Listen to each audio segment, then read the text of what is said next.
दलित नेता चंद्रशेखर और अखिलेश के गठबंधन को लेकर एक बड़ी खबर आई है। खबर यह है कि इन दोनों के बीच में नहीं बनी कोई बात। अखिलेश और चंद्रशेखर के बीच में बात नहीं बन पाई है। सूत्रों के हवाले से यह अहम खबर है।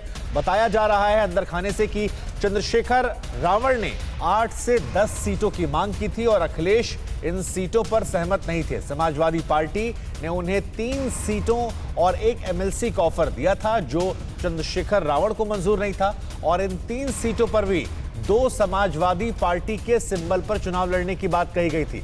इस वजह से कहा जा रहा है कि इन दोनों के बीच में बात नहीं बन पाई। आपको याद होगा कल बार बार कहा जा रहा था कि अगर समाजवादी और अंबेडकरवादी एक साथ आ जाते हैं तो चीजें बदल सकती हैं, लेकिन चंद्रशेखर रावण जो मायावती के विकल्प के तौर पर अपने आप को प्रस्तुत करते हैं, उनके साथ बात नहीं बन पाई। अभिषेक उपाध्याय हमारे संवाददाता इस खबर पर हमारे साथ जुड़ रहे हैं। अभिषेक, कल रैली से मुझे वो भाषण याद आता है जब बार बार कहा जा रहा था कि समाजवादी, अंबेडकरवादी यानी बहुजनवादी लोग जो हैं वो साथ आएंगे तो शायद यूपी में बीजेपी का सफाया कर सकते हैं, लेकिन यहां तो लग रहा है कि बात नहीं गल पा रही है। कैसे आप देख रहे हैं, कहां पर पेच फंसा हुआ है? बिल्कुल, देखिए शुभांकर, ये हमने ही खबर दी थी कि ये बातचीत शुरू हो गई थी और बातचीत फाइनल स्टेज में थी, ये भी हमने बताया था। और बात जो फंस गई शुभांकर, वो सीटों की संख्या पर फंस गई। चंद्रशेखर रावण 8 से 10 सीटें मांग रहे थे और 8 पे तैयार थे, लेकिन अखिलेश यादव ने उनसे ये कहा कि सीटें तो ऑलरेडी हमने जो देनी थी वो चूंकि पश्चिम का इलाका है, वहाँ पर आरएलडी को मैं दे चुका हूँ। बहुत करने पर 3 सीटों का एडजस्टमेंट कर सकते हैं, 1 सीट आरएलडी की ओर से और 2 सीट समाजवादी पार्टी की ओर से।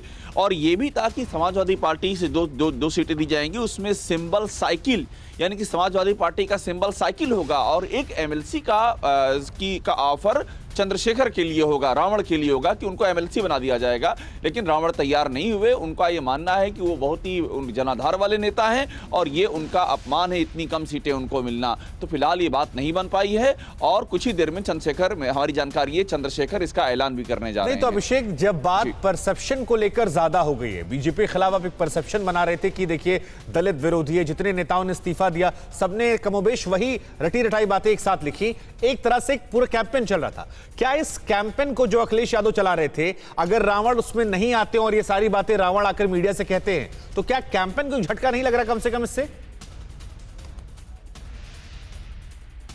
देखिए, बहुत सारी इंटरनल डायनेमिक्स होती है। मैंने आपसे जैसा कहा शुभांकर कि रावण जहां से टिकटें मांग रहे हैं वो पश्चिम का इलाका, वहां पर ऑलरेडी आरएलडी को सीटें दी जा चुकी हैं। अब अखिलेश यादव चंद्रशेखर रावण के लिए जयंत चौधरी को नाराज नहीं कर सकते हैं। आरएलडी का बड़ा जनाधार है, वहां पर जाट वोट बहुत ही कीमती हैं। तो ये तो चॉइस की बात थी कि अब चॉइस करना है और लेट हुआ। पहले चंद्रशेखर को पहले भी कहा गया था कि वो पहले से आ जाए, बात हो जाए, लेकिन पहले बात मुकम्मल हो नहीं पाई, तो अब वो समय नहीं बचा है। तो अब समाजवादी पार्टी को ये लगता है कि जितने एलआई उसके पास आ चुके हैं आज की तारीख में, वो उसके परसेप्शन के लिए मुकम्मल हैं। अब उसके पास देने के लिए और सीटें भी नहीं बची हैं, वरना जो ऑलरेडी आ चुके हैं उनको कैसे दिया जाएगा? ठीक है, ये भी बड़ी बात है। हालांकि ये सवाल भी लगातार हम उठा रहे थे कि समाजवादी पार्टी सबको शामिल कर रही है, एडजस्ट कहां करेगी और अपने लोग कहां एडजस्ट करेगी, ये भी एक बड़ा सवाल था। अभिषेक, आप बने रहिए हमारे साथ। एक बार दर्शकों को हम समझा देते हैं कि दरअसल चंद्रशेखर की दलित राजनीति का पूरा गणित क्या है, ये समझना जरूरी है। चंद्रशेखर क्यों अपने आप को एक जनाधार वाला नेता बता रहे हैं? दरअसल उत्तर प्रदेश में करीब 22% दलित आबादी है। यह आबादी जो है ये मायावती के साथ बढ़ चढ़ कर रही है और पश्चिमी यूपी की बात की जाए तो कई सीटें ऐसी हैं जहां पर दलितों का सीधा सीधा असर देखने को मिलता है। 403 विधानसभा सीटों की अगर बात की जाए तो 85 सीटें दलितों के लिए आरक्षित की गई हैं और चंद्रशेखर अपने आप को दलितों का एक बड़ा मसीहा नेता बता रहे हैं।